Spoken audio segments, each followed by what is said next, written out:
Hey YouTube, Brian LCS, thanks for stopping by the channel and this video, the Amazing Spider-Man number 17 review. So we're going to jump right in. This is a continuation of the Dark Web story. Here is the creative team, Zeb Wells writing, Ed McGuinness as the artist, and there is the rest of the creative team. The cover was done by John Romita Jr., and we pick up the story, and we are in Limbo. And Peter Parker has been brought to Limbo along with J. Jonah and Robbie Robertson, and has basically been forced to work in a Limbo Daily Planet. And, you know, we see he's on his way to work, and he runs into a couple of the demons that are in Limbo. And one of this big shark guy is picking on this little guy, and Peter Parker defends him. And this little skeleton guy, you know, we see a little heart in his word bubble, and he calls him Parker Pete Man. And so that's been kind of the running joke throughout this issue, where nobody's getting Peter Parker or J. Jonah or Robbie Robertson's name correct. And so we cut to now inside the Daily Bugle, and it's a typical J. Jonah's yelling, and nobody's really listening. And so most of the other staff, besides the three humans here in Limbo, are all demons. And so Peter Parker's been kind of forced to do this, and if he doesn't, then he's not sure what will happen. But we see, Chasm show up, and he's, kind of toying with Peter, and he wants him to eat the, basically poison apple here, which we saw earlier in this storyline, that we know that apple will basically take the memories from Peter, and so Chasm is trying to get him to bait him into, eating it. And, Parker basically says, no, I'm not going to do that. And, Chasm basically says, well, I could, force you to do it. And he says, well, if, that was the case, you would have done that already. And so that conversation ends. And then we cut back to some of the demons.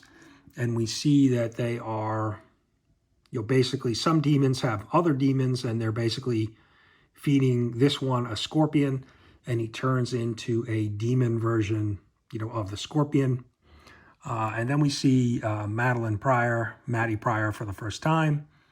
And, we see Maddie and Chasm having this conversation about, what the demons are up to, or what Chasm's been doing with the demons. And we see that he creates basically a Limbo version of the Sinister Six, which is being called the Insidious Six. And so basically different versions of, or oddball versions of the Sinister Six. So we have Dr. Octoball, the Grave Goblin, Rasanatrops, I butchered that, Kraken the Hunter, Lizardo, and the Georpian. So it's basically a demon version of the Sinister Six. And then we see the little skeleton guy from the beginning, who Parker had defended. He comes out to be, he's got a Spider-Man shirt on, and he's Parker Man. And then basically Chasm, says, hey, look, we're not looking for heroes here, only villains. And basically the Parker Man, runs away, escapes. But he has, no powers, unlike the other Insidious Six. And so J. Jonah is basically trying to figure out, this world. All of the things within the world are kind of demons, his talking bed, and just kind of a strange situation for him. But Peter comes to visit him and basically confides in him, hey, look, I've got a plan. be ready tomorrow, but I need to get a costume. And so Parker is, working on some type of plan to get them out of Limbo.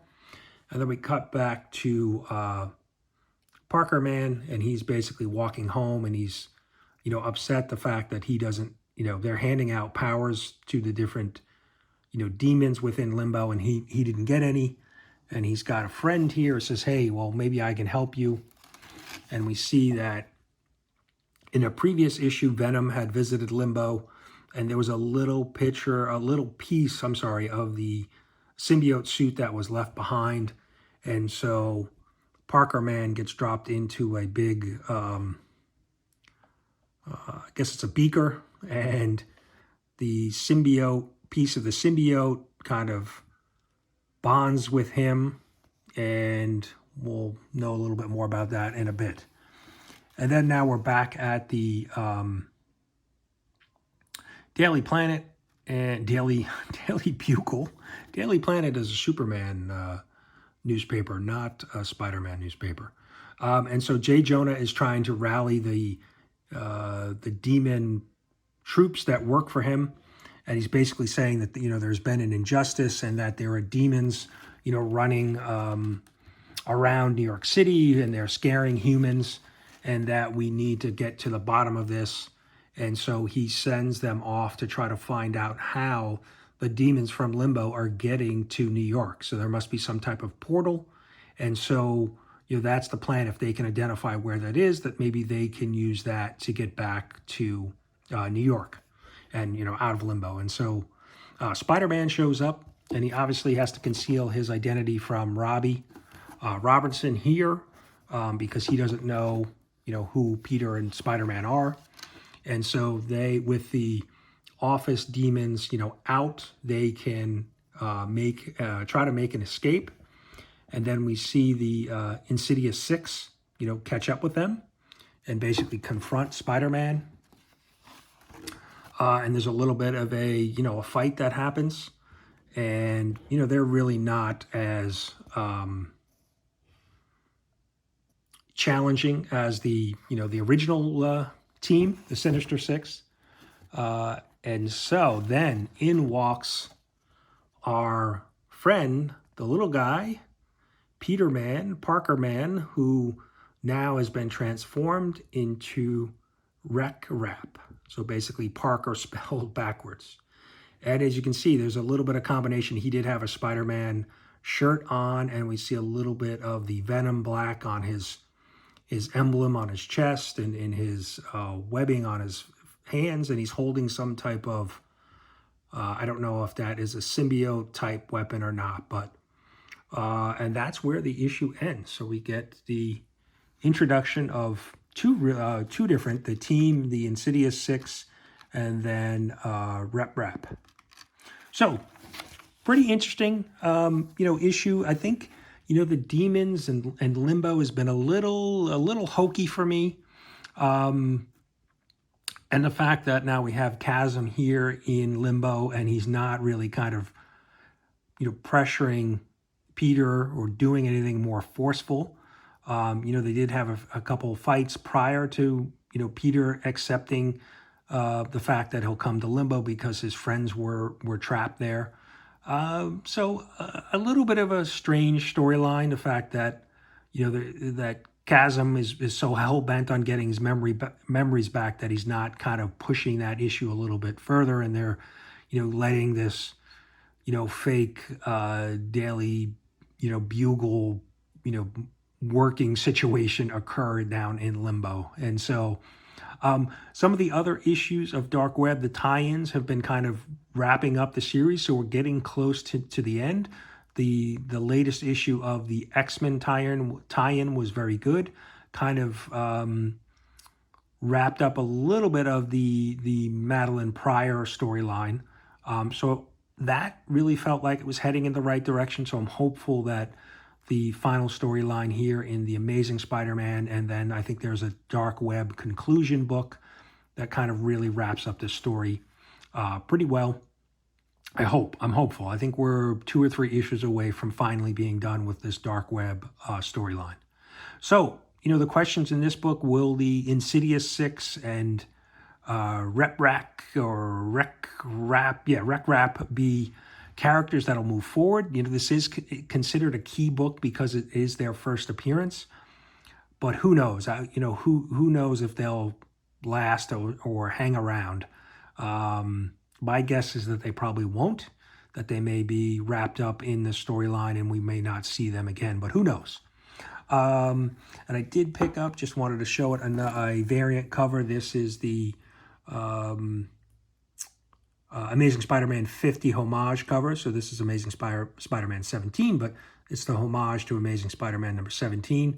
So this was done by John Romita Jr. John Romita Sr. did the original, so getting a bunch of glare on that. So, but overall, this story was okay. Not bad, not great.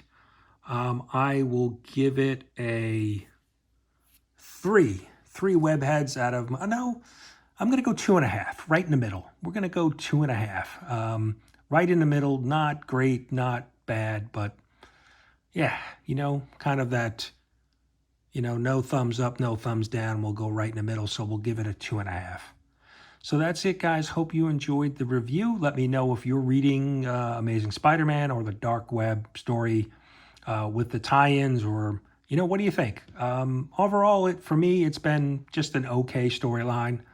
I think they could have done it more concise and maybe not with all of the tie-ins, but then they wouldn't sell as many books. So who knows? But we're getting close to the end. So let me know what you think down in the comments, and we'll see you for Amazing Spider-Man number 18. Thanks.